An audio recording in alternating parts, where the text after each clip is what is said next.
Hello everyone, welcome to my another blog. আজকে আমার weight loss journey day 19।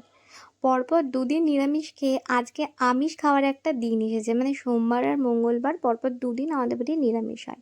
তো আজকে ওর জন্য বলেছিলাম একটু চিকেন আনতে, যেটা খুবই অল্প তেল মশলায় আমি রান্না করে নিয়েছিলাম, আর তার সাথে বানিয়েছিলাম চিকেন ঘুগনি। তো এখানে রান্নাটা আমিই করছি, আর বাড়িতে চিকেন হলে না ম্যাক্সিমাম দিন আমিই করি, কারণ একটু বেশ কষিয়ে কষিয়ে টাইম নিয়ে রান্না করি, যাতে করে খেতে খুব ভালো লাগে। কিন্তু হ্যাঁ, ডায়েটের জন্য তেল মশলাটা খুবই অল্প দিই। তো এইরকম হয়েছে, খুব বেশি তেল দিইনি। আর তার সাথে করে নেবো এবারে চিকেন ঘুগনি। মানে কি ইচ্ছা হলে একটুখানি সলিড পিস তুলে নিয়ে ঘুগনি বানিয়েছিলাম। আর এর মধ্যে ছিল আজকে আমার একটা বারের অর্ডার, মানে চকলেট বারের অর্ডার, যেটার ফিলিংয়ে ছিল বারবন ফ্লেভার।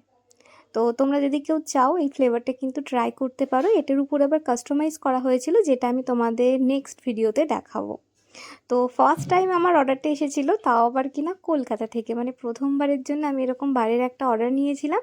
আর যেটা আমারই এক ফ্রেন্ড অর্ডার করেছিল, আর ও কলকাতাতে নিয়ে গেছিলো। যাই হোক, এখানে এটা রেডি করে নিচ্ছি, আর তার মধ্যে মধ্যে দুপুরের লাঞ্চটাও চলে এবার সেরে নেবো। আজকে কিনুয়া 2 পিস মতন চিকেন, আর এখানে লাউ দিয়ে ডাল, তার সাথে কিছুটা শাক ভাজা। তো এই তো ছিল আজকের আমার সারাদিনের ছোট্ট ব্লগ। কেমন লাগলো জানিও, ভালো লাগলে একটা লাইক করো, টাটা।